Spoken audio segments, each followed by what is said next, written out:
Tapi disinilah saya kagumnya sama Jokowi. Dia nggak gentar dan sama sekali nggak takut disomasi. Dia malah menantang Eropa dengan mengirimkan pengacara-pengacara mahal kelas dunia untuk membela Indonesia di pengadilan. Kenapa harus pengacara mahal kelas dunia yang dipakai oleh Indonesia?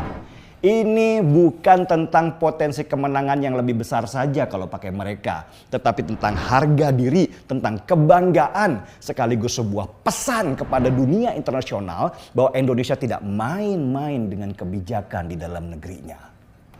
Sejak pelarangan ekspor biji nikel itu, industri baja di negeri kita itu langsung bergairah.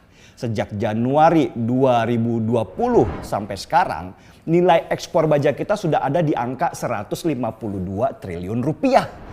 Karena ekspor kita tinggi, impor baja dari negara lain termasuk Eropa juga dikurangi. Sehingga menghemat uang belanja.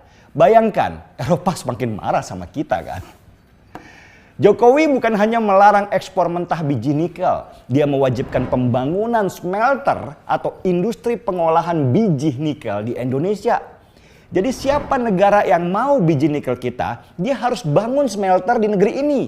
Semakin keras permainan Jokowi, banyak negara dan perusahaan asing yang protes karena mereka harus keluar duit lagi untuk bangun smelter yang nilainya nggak main-main. Tapi Jokowi ngotot. Kalau mau usaha di sini, ikutin aturan main di sini. Tegas, nggak pakai basa-basi.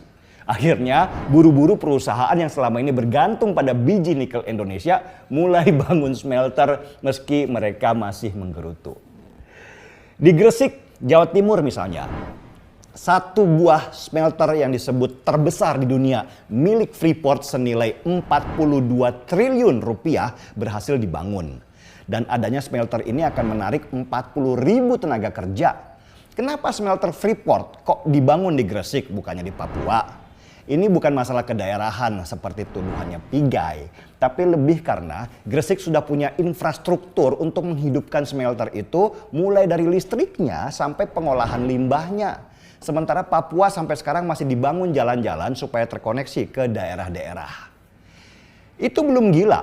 Yang lebih gila lagi. Jokowi nanti tidak ingin biji nikel dan hasil tambang lainnya dalam bentuk setengah jadi sudah diekspor. Dia memaksa ekspor itu sudah barang jadi. Misalnya ya, baterai mobil listrik.